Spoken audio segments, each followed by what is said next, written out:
Bonsoir guys. Mbote la bandeko na nyonso tu bolanda ngai.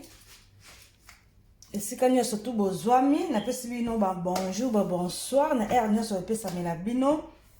Balobi toye kola kaka, toye ba nyonso tu te toye kola kaka ba ninga, totala rapé, totuna rapé.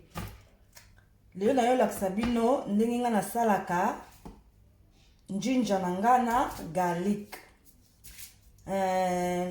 Tangawisi na ai na mélange yango po na bande ko somba pe siko na sombi misusu na yo kongo solo makasi esa ngam bien te misusu solo mabe misusu solo kitoko yango mona préféra ki na telika nga ndeni nga pena ko sala ndenge bango bazoteka na ba shop yango na nde na sala kimbali boso so botene ba video na msa bloko ko lia bo mona tangawisi na ngana ai na mulangi no mulai boye na salaki liboso sikoyo nde na chaka kuna mulangi oyo ezaki na mulangi so bomona mulangi ya boye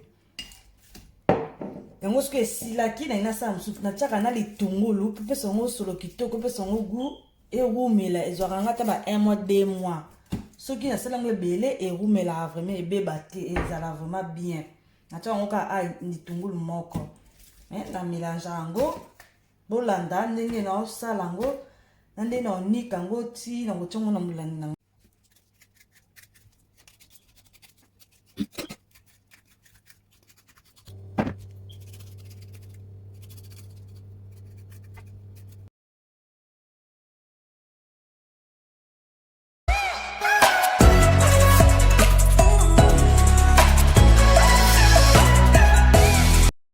na sala yango na longola ba poso na sokoli yango pe sikola lingi na tiango na moulinex na biso na tiango na moulinex po nganika ngo na mix yango siko ero zo tia po ekangama na se foko kata yango boye ginger zo kata ginger boye kata ginger na yo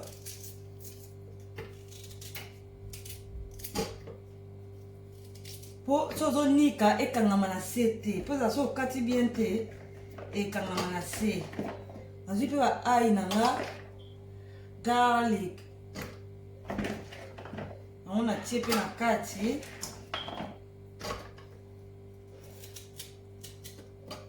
I call my ginger small piece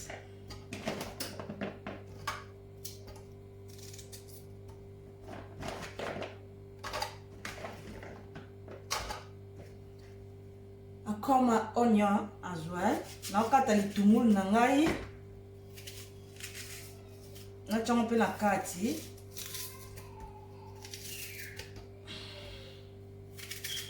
ginger and garlic onion inside, then I need to mix that together. Na ten tangawisi na nga ai na nga na litungulu na nga siko na ngina nikango. Avant qu'on y ait faut que mai na yo, you can put water inside.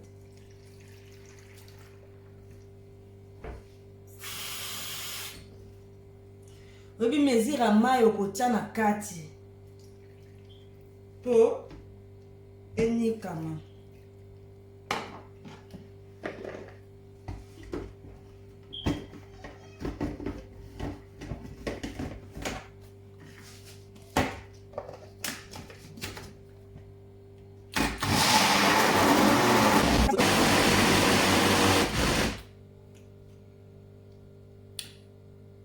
Na pe koloba lisusu soki omoni onika biloko na ona kati awa ginger ekangama na kati ya moulinex so omoni moulinex na ezonika masu bien te seki otieki ba ginger ebele obongi olongoli ba ginger ndambu to ozwi lutu otie na kati boye otie lutu na kati boye okoma olongola batangawisi ekangama ye na kati okoma olongola ngo na kati ya mabende ane tournaka wana olongoli batangawisi na yo sima opemisi moulinex na yo epema ata 2 minutes sima oye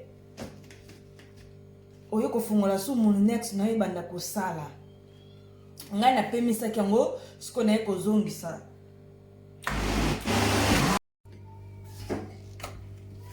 Tangawisi nanga na niki yango oyo. Ena sopa ngosko awa. Tangawisi nanga na ai na niki yango oyo. Natieki mwa bitungulu nanga moko. Bomona nde na bandaki nde na lakisa bino na nde na komi na suka. Siko na nina chango na milangi na ngai po. Na chango na frigo. Evanda nango na frigo. Sima ozaka no ndambu ndambu. Osezone biloko otie na biloko olamba. Onga na sali yango solo nango pe kitoko.